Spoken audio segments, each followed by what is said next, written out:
right? We not having that. We want to build a community, you know, forever. You know, kids win, we win. Period.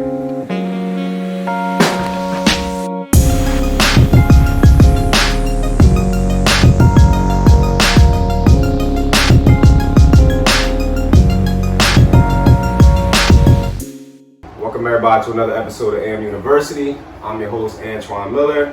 We got Wayne back. What's good? What's up, Wayne? How you living? Looking nice and colorful. What we on, Wayne? 44. Definitely 4th of July. That's definitely a 4th of July outfit. What we got, Wayne? 44. That's You know, you gotta come up with somebody, man. It seemed like some type of guard, somebody like I don't know, like a 10-day contract type of guy that had 44 that did some work or something like that. I don't know. Like somebody. See? I forgot about Sean Singletary from Philly. There you go. He could play too. GIOVANNI Thompson. Hello. Hey, I'm glad you can make it. I'm glad to be here. It's been a while. I've been trying to get you for a while, and I'm glad you can make it with everything that you got going on. Glad you really appreciate it. You got a laundry list of things that you got your hand in or have had your hand in, you know, since getting started. And I think that from a woman's perspective, this is just my opinion, but it seems like, especially black women, like we don't value ourselves enough in the sense of the influence and things that y'all can do, like and have. Like y'all are nurturers, like y'all take care of us, like as crazy as we are, and y'all still could have a full-time job and just do, y'all can do anything that y'all want to do. But it seems like, again, to me, black women just put themselves in a box, you know, for whatever reason, right? Instead of just flying. Like, and it seems like that you took that, you know, as far as anybody possibly could take it. And I just think that it's a beautiful thing for little black girls to see, you know. So between Geo Global, you was in the music industry too, right? Yeah, for 12 years almost. Yeah. The Love and Basketball Tee event that you throw, and being the founder of the CAMDEN MONARCHs. You know, just a lot that I want to touch on. Yeah. So let's start from the beginning though, because you have a really rich tradition with your family as far as basketball in the city of Camden. You know, so you grew up in it. You know, and if you're not from here, people wouldn't understand. You know, but you get it very well. So like in Camden, we all know how important basketball is to this city. You know, right? Like it's literally the foundation of it. Like literally, like it'll make or break a lot of people's days. You know, but and to be honest with me personally, it took me a while to understand that, but I get it now. You know, with all the turmoil that's going on around the city or whatever like that, you look for something positive, you know, to help you. You know, is that a lot of the reason that you started the Monarchs, or Absolutely. Yeah. Seriously, my family's basketball history is really what propelled me to bring it here. I mean, when you buy a franchise, you could literally take it wherever it is that you want to take it. But I just was like, yo, I have to bring it to my hood. Like, even though I was living in Philly at the time, it just made sense. And I just wanted to, you know, with my brother having an accident and my dad, you know, I just wanted to be able just to keep the legacy going. You know what I'm saying? So I'm hyped. I'm super hyped.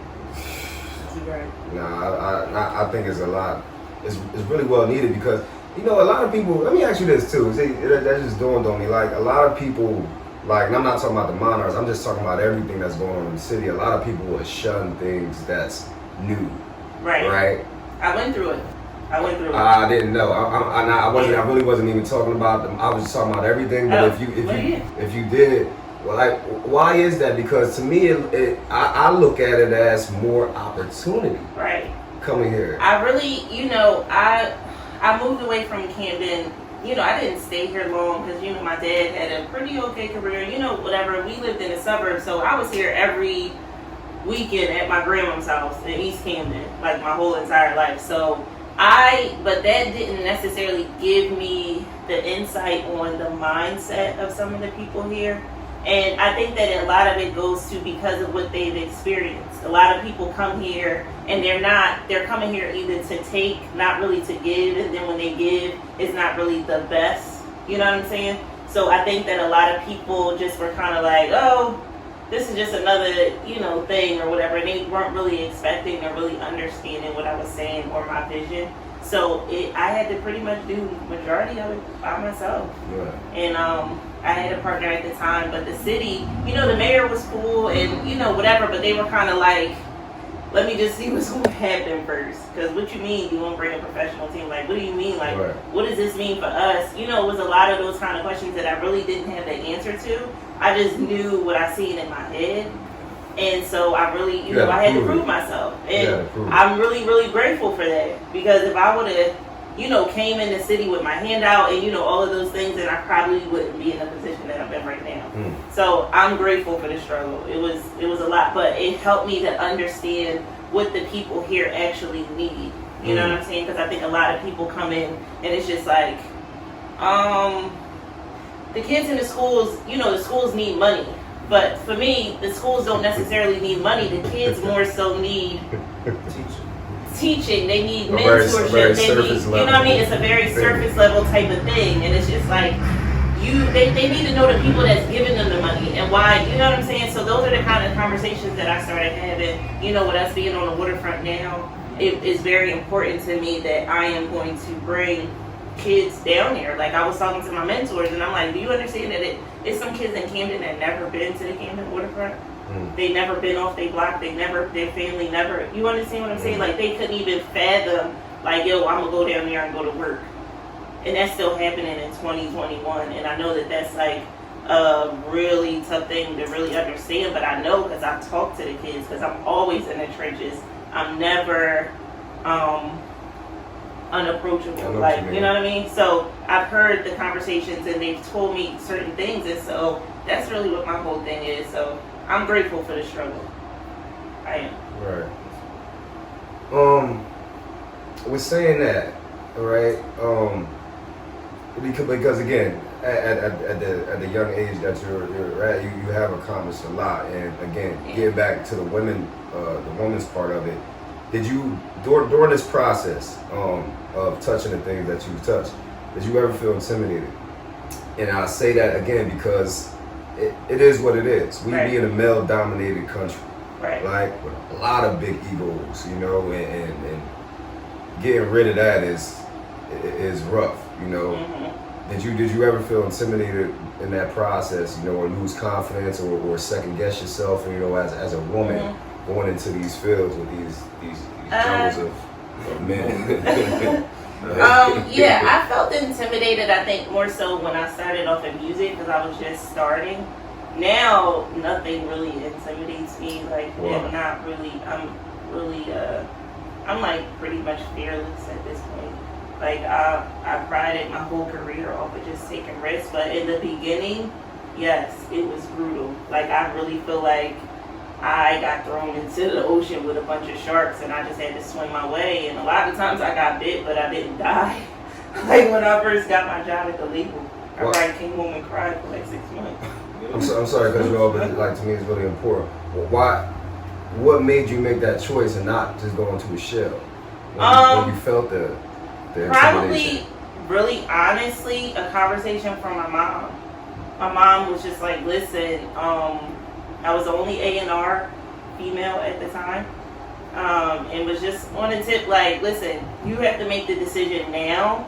Either you're going to do it and you're not, and you're going to do it with integrity, you're going to do it with this, you're going to do it with that, to kind of just start getting my mindset really ready for like war almost. Like she prepped me on a daily, and then I started crying less, and then you know what I mean? And I think that that's really what kind of helped me to like shift my mindset on just really being like independent and being independent in my thinking. And, it works. So shout out to mom. I will always shout out to mom. What makes you fearless? Like, because, and I'm asking that because we talked about this a lot, with fears and what's going to happen. I think that's the most glaring thing on why people are not quote unquote successful or whatever they want to do. It's not really laziness or all this procrastination is fear. Right. Right? Like, what gave you that type of mentality? Because it sounds like a really cut and dry thing to say, just do it. Right? Yeah, it's really not that easy, but you know what really makes me fearless, especially now, is that I'm really just doing what it is that God is telling me to do. I kind of had to take myself out of it, because then that, you know, got me out of the ego, got me out of the, you know, the emotional part, right, the expectations. I just know that this is what he gave me to do. This was totally something, especially with the Monarchs, it was totally something I wasn't thinking about doing nothing like this. But, you know, I had to trust that the vision, and so with that, there's no fear in that. So it's nothing that anybody could do or, you know, say or whatever. I would just be getting in my own way. You know what I mean? So that's probably why I'm most fearless now, because I'm just trying to really just operate in that aspect of it, not really in my own. Getting out your own way, and Right. God just do his thing. Yeah, I totally understand that. Right. Are men intimidated by you? Absolutely. I think it's weird. I just had to address a couple guys the other day on my story. You know, they just, you know, you had all the opportunity. I'm really the new kid on the block. So my whole thing is, you had all the opportunity to do what it is that you wanted to do. Now that I'm doing it, you want to bite my whole everything. And it's just like, all right, cool. But don't make it something that it's not. That's all I'm saying. Like, you know, just give me my, you know what I mean? Give me the head nod when you see me. Like, don't act like I asked you you that. won't see me. That's the thing. I asked you that because I think that's a very important question. Yeah. Like, between the male and the woman. Especially in the black culture, though. Oh, yeah. Like, a strong black woman, again, from what I've seen, you can tell me what you think, it makes a lot of men just run for the border. Oh, yeah. They don't want to deal with me. And I'm so like, but they don't want to deal with me. A lot of times, you know, even like in relationships and stuff. Yeah, that's what I was going to ask you. In every facet of your life, the boardroom, relationships, like... You know, the respect eventually turns to competition. So it becomes like, oh my God, you know, this the... but then after a while, you keep hitting them. And it's like, oh, well, I da-da-da-da-da. And that's cool too. You want to be with somebody that matches your situation, but it's hard to, for men are natural competitors. You know what I'm saying? That's their nature. Right. But in a relationship, it doesn't belong. It shouldn't be in that space. But it's hard for men to come out of their nature. So a lot of my previous relationships, not my relationship now, that's always been the case, because I'm always I want to just keep evolving. I never want to stay in the same place. So what it is I'm looking for anymore, or you know what I'm saying, because you get comfortable. I'm never getting comfortable, so that's hard to deal with. I definitely get it. It's just like, oh, bro, like chill. I get it, but I think you're already going to answer this question. Do you ever? And let's talk about the whole 360 lens of you moving around again in the business place and everything. Do you ever compromise that? Compromise what? Like not doing something? Because I don't think this is going away. Like I think like any woman that you see, you're gonna either get two men, right? You either gonna get the guy that just again goes into a shell, or you're gonna get the egotistical guy that try to be in competition with you. Right. Either way, it ain't helping nobody. It's not helping. Like, you know, and I'm asking because I've seen women try to like, it was okay, type of thing. Yeah, I don't even do that. I just kind of just act like I don't see it. But however, I don't know. I don't know how it works, because again, I just feel like a man has to remove the ego. I'm just doing what it is that I'm supposed to be doing. You understand what I'm saying? I'm never trying to be in competition with a person I'm in a relationship with.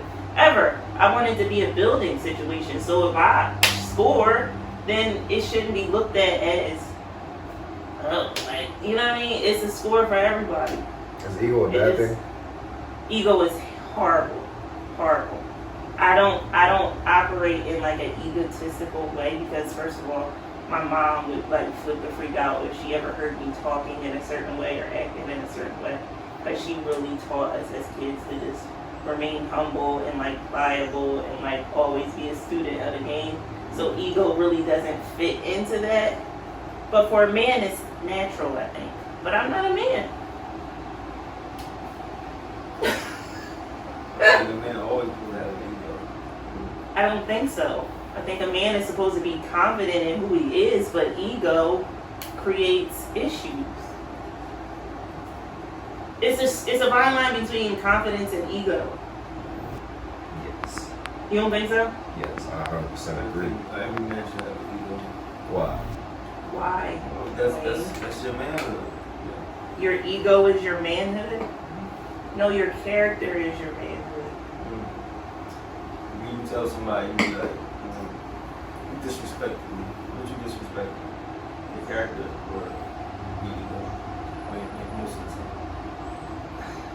I mean, dude, I don't know. Somebody step on you with Jordans, they disrespecting your character or your ego. so you gonna let your ego get you shot if somebody step on your Jordans? It doesn't happen before, right?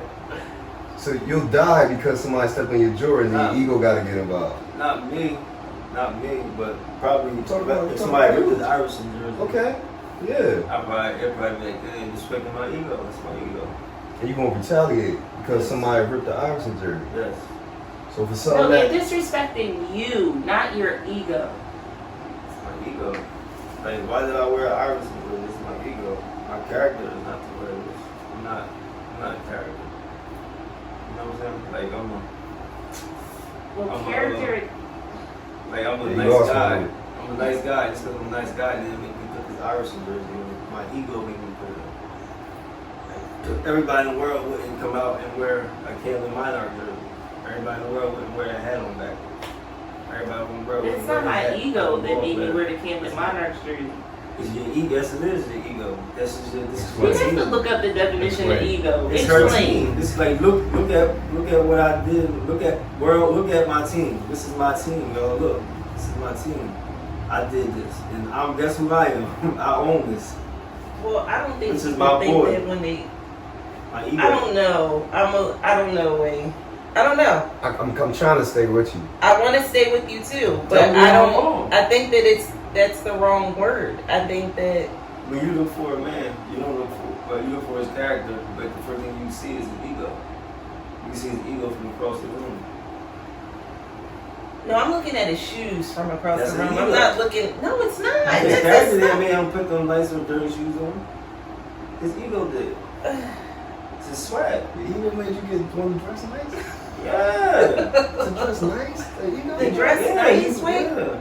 You wear a belt so your pants don't fall down. That's ego. Alright, if I'm trying to follow you, like if she got in front of that camera right now and like showed the Monarchs like slide That's the whole ego. time No, for this that's- whole conversation, that's to me that's ego. I think that's being just like that, like showing off. Just wearing it says a lot. It says it's her brand. right. That's all it says. It has She's nothing to supporting do her- with ego. she's Look up supporting the her brand. definition So- of ego, so- Wayne. That's just marketing. No, No. the color of my hair is I'm More your blonde character. and it looks cute on me and I'm wearing it. Like But would that be more your character or your ego? That means you get your hair. I don't think it's neither I one. don't think it's No. either one. No. I think you need ego. Not for the But reasons why? that you. What is ego? What is it then? I think a black man can't survive, can't be successful without an ego, because you're not playing on an even playing field with everybody else. That But makes what's a the good ego point. though? Huh? I'm thinking what? I still think it's a fine line as well, though. I think Right. you could. It's a real fine line where it could go south really fast. Right. But why is ego bad though? Like why is ego like make it seem like it's bad already? It takes the humbleness out of it. Really I mean, quickly. I think, yeah, an ego is What attached to made pride. Kobe? What made Kobe good? His character or his ego? No, his game. He's the hardest worker we've ever Yeah, met. his work ethic Possibly, is like, what made him It's good. insane. It's something we've never probably seen before. And I think ego is somewhat attached to pride. Pride is a rough thing, so that's why Yeah. Yeah. that's why I say no to ego. But I do think that there is a healthy confidence that could be translated into ego that everybody needs. Healthy confidence. Yeah. Like you can substitute it. Yeah, for that's that word. substitute. I like that. Healthy confidence. But I think we already. I think she needed it to, in my opinion, to get where you're because you're not giving nobody giving no woman no opportunity. Like if nobody had said it on TV or whatever like that. Like Becky Hammond had no chance of getting that Portland job. And it's not because she wasn't a qualified candidate. Right. Them dudes is thinking in the back of their mind, I'm not hiring a woman. Right. They just can't say it. They just can't say it, but that's exactly what they were. How is Becky Hammond not gonna get to where she get without ego? No, you're right. Like she dealing with guys that's making $70 million a game, something like that. Like you gotta have ego going up to them and telling them to run this play. You kidding me? So it's all about ego. GIOVANNI. I didn't say that. We didn't say that. I didn't say that either. I think it's a little bit. Didn't say that. That's a deep thing. I think it's healthy confidence. The best player on your team next year is gonna have the biggest ego. Well, I hope he doesn't because he'll be getting benched. Because we don't get into all that at the moment. Like that. Oh yeah, we've already done it several times. Nobody comes into our gym. Nobody comes into that's not what our team is based upon. It's not. Ego will not get you far at the Monarchs. Who the coach Quan? Who the coach him? And I see, because we had these conversations all the time. You know, Wayne want to be a coach. Oh. Yeah. I coach ego. Oh, So Wayne loves that type of stuff. He thinks that'll take him to the promised land. No. Confidence is the number one thing in basketball. But confidence and ego is not the same thing. They may be late. Confidence. It's not tomato. It's not tomato. Ego and confidence are two different things. Right. You always want a confident player on the floor, one that understands, that has a good basketball education. All of that stuff. That is confident in the play they about to run. That's confident in their shot. But an ego, I think, creates a different type of synergy in a team. I've dealt with it last season. So we don't want to deal with it. No. We don't want to deal with it. We're dealing with it now. In some of these. It's cancerous, bro. It is. It's cancerous. I'm telling you now. Is he good though? They're all fairly. What does that matter? But it doesn't matter. If you're not good, you can't have an ego. No. He's really good. No. So why is 25 in the bucket? You got to ego gets you tell him what he just look. No. I need somebody else to tell this to him. Tell him. You heard me just. He said if he good, if he put 25 to 30 points in the bucket, then you need to disregard it. That's what that's his mentality. Our best player is probably one of the most humblest people I've ever met in my life. That's real. Wally Hepburn, the most humblest person. James, the most humblest person. Even Rashid Jordan, he got that out of the system very quickly because coach said we wasn't having it. So if you want to start like you should be, and all these people's here watching you, and you want to be sitting on the bench, then I suggest you leave that ego in the locker room. I'm telling you, bro. Doesn't work. I'm telling you, bro. I'm trying to save your life before you get into this world. That don't work, bro. But I see that a lot in Camden basketball, though. I do. And I might want to touch on it. Please elaborate. Absolutely. Please elaborate. I don't know if you guys know, but I've been hearing a lot, whatever, that the Camden Monarchs don't have any Camden basketball players on our team. And the reason because is they're all egotistical. Camden. Yes. God. Yes. They are what's funny? Egotistical for no reason. When you first started, correct me if I'm wrong, when you first started and you first had trials for the first year, it wasn't one Camden guy that... One guy. One guy. How many guys we know at 30, 32, 33, 35 is still balling his life? It wasn't even 30. He wasn't even 30. He wasn't even 30. Still in the 20s. I remember. And I heard that. Somebody told me, I was like, yo, where's all these guys I see? But they'll go down to Fort Washington and they'll go down whatever and play for free. So cool.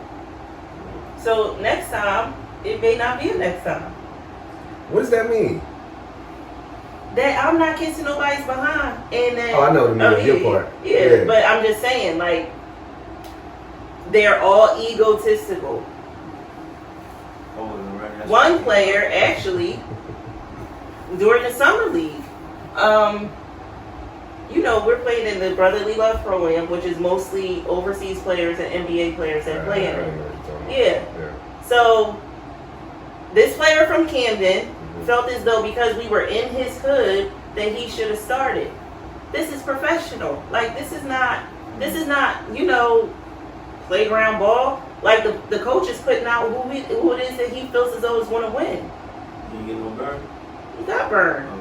But he wanted to start because everybody was in the crowd laughing at him. But but when you have a mindset of being a professional, none of that matters. But that's that ego situation that we're talking about. Instead of you appreciating the opportunity, you understand what I'm saying? It's players on there that's making $500,000, $345,000. One boy was that now that's playing. I think the day he plays in the NBA. So it's like you don't get that type of burn nowhere. I know your resume, but you wanted to. But then it's like, yo. My first going into it, like I wanted the Camden player I could build a franchise around and really make him like the neighborhood hero. Not necessarily this particular person, but just anybody from the hood. Maybe you. I don't know, but you didn't come to the first tryout. But you got ego as well. But you, a lot of it. So it's like, no, the coach. Yeah, listen. No, I don't have that. I don't have that type of access. Like I don't. My coaches, they do their job, and I don't get into the basketball politics of it. No. If that was you, the players you talking about, I would have started already. No. But what if you didn't? We all know you would have walked out of that gym during the game, and that doesn't make any sense.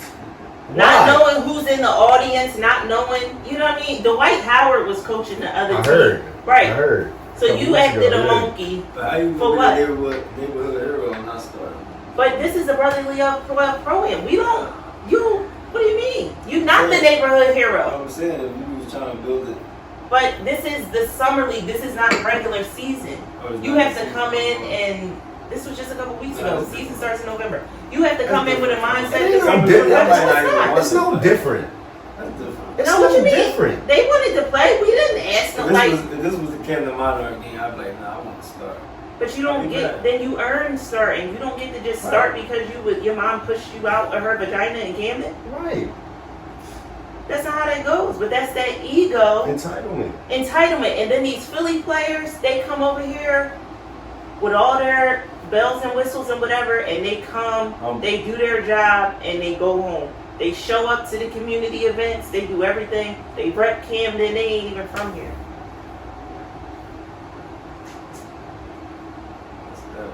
That ego, huh? Yeah. See, but this is why, like, the things that you doing in the community, like, it's people don't really understand these things, like as far as getting in the community and holding these events. Like you might see it on the surface level, like, oh, they got a whole bunch of kids here for a couple hours, it's great, right? But it's really about these type of lessons that they teaching. Like I'm telling you, bro, like the way that you be talking, like in that's 100% wrong. Ego, man. It's 100% wrong. I think my catalyst to have an ego. And I'm not talking about you. What have you done to feel entitled at this level? At this level. And somebody giving you a check that you need to come in here and act like you crazy. Because of your pride? Because of pride, when not even my whole thing is but hard work doesn't adequate because you worked hard for 1 week. Like the whole premise about the culture that we're trying to create goes far beyond any individual person. It goes far beyond me. Right. Like, you know what I'm saying? I'm the owner, but I'm still out there picking up trash and doing what it is because I'm trying to make sure that the culture and everything is in place in order for people to be able to grow and have opportunity. It's bigger than, you know what I'm saying? Each individual player. It's about the audience. It's about those kids. It's about what they see, what it's doing for the city. But we not really, I don't know. It's hard with the Camden players. It's hard with the Camden people. Like with all this stuff, you talking about picking up trash. It's like it's something simple as that. We throw trash around like it's nothing all day long. But as soon as you step foot in Cherry Hill, a Camden person, you'll think second. Right. Why? I don't know. Because you're gonna get fined immediately. I don't in know. Cherry Hill, or you see it so clean there that you just I throw my shit No, you don't. on purpose. No, you don't. I do it on purpose. So you're littering on purpose? Oh, when I go places out of Camden, I do like throw stuff out. Yeah, you could never play for us, man, because I do. I ain't gonna lie, I do that. you could never play for us, probably, Only for because that reason. All right, well. I'm just scared okay. about your thought process. Let's talk about your book. Let's talk about your book that's out. She is King. Oh my God. Get him a brief description of your book. So my book, She is King, is titled that because I just feel like as a woman in a male-dominated industry, calling yourself a queen is automatically secondary to something, and it fits.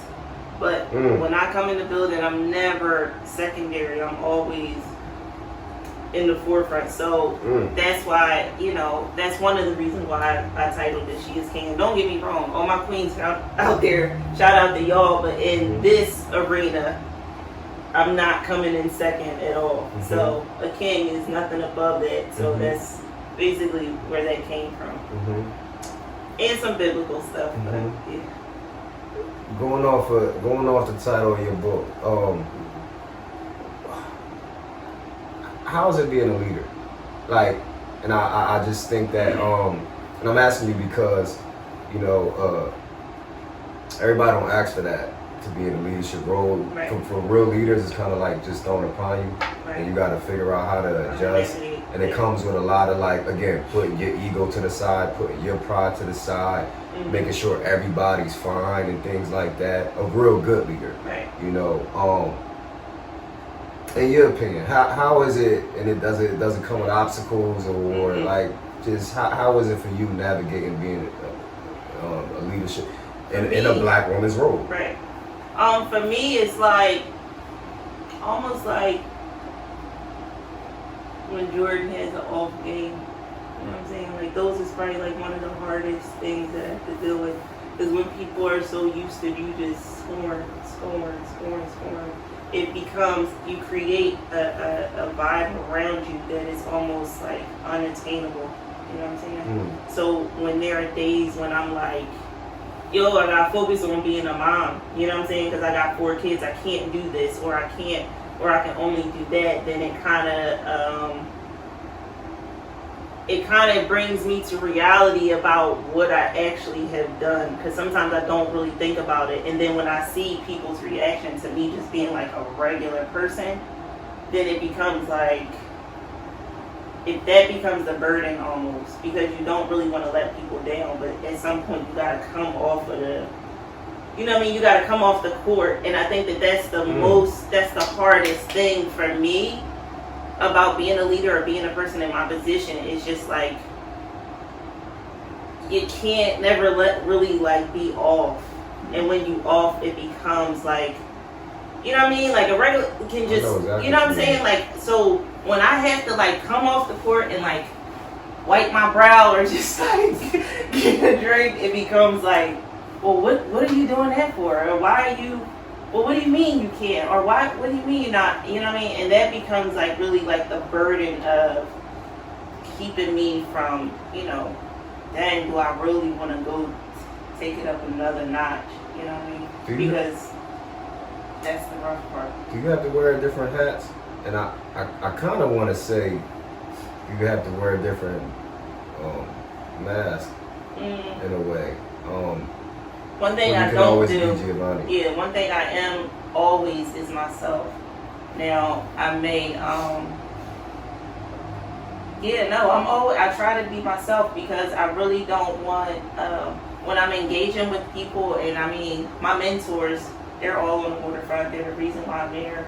And they're, the real big boys. And then, I'm in the trenches still. So I try to really give them a genuine perspective of where my mind is and where I'm coming from all the way across the board. Everybody kind of gets the same person.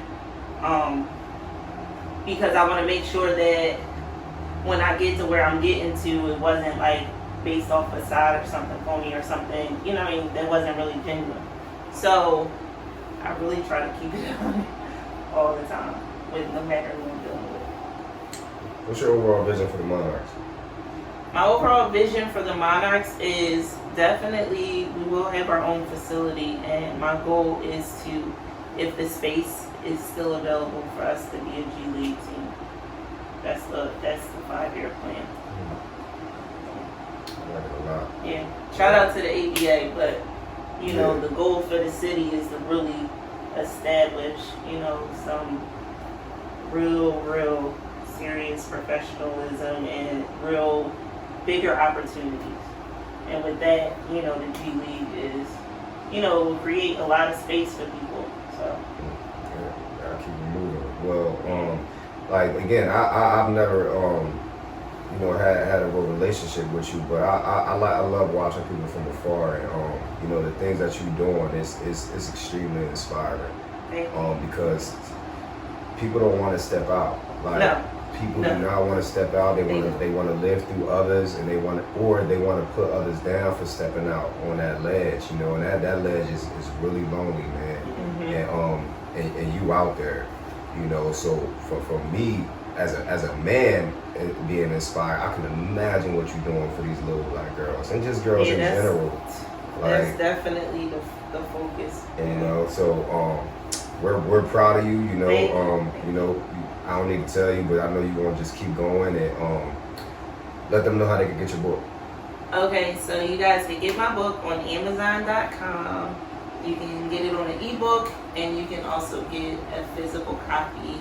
It's available Amazon.com. Promo code EGO and get 10% off. Okay.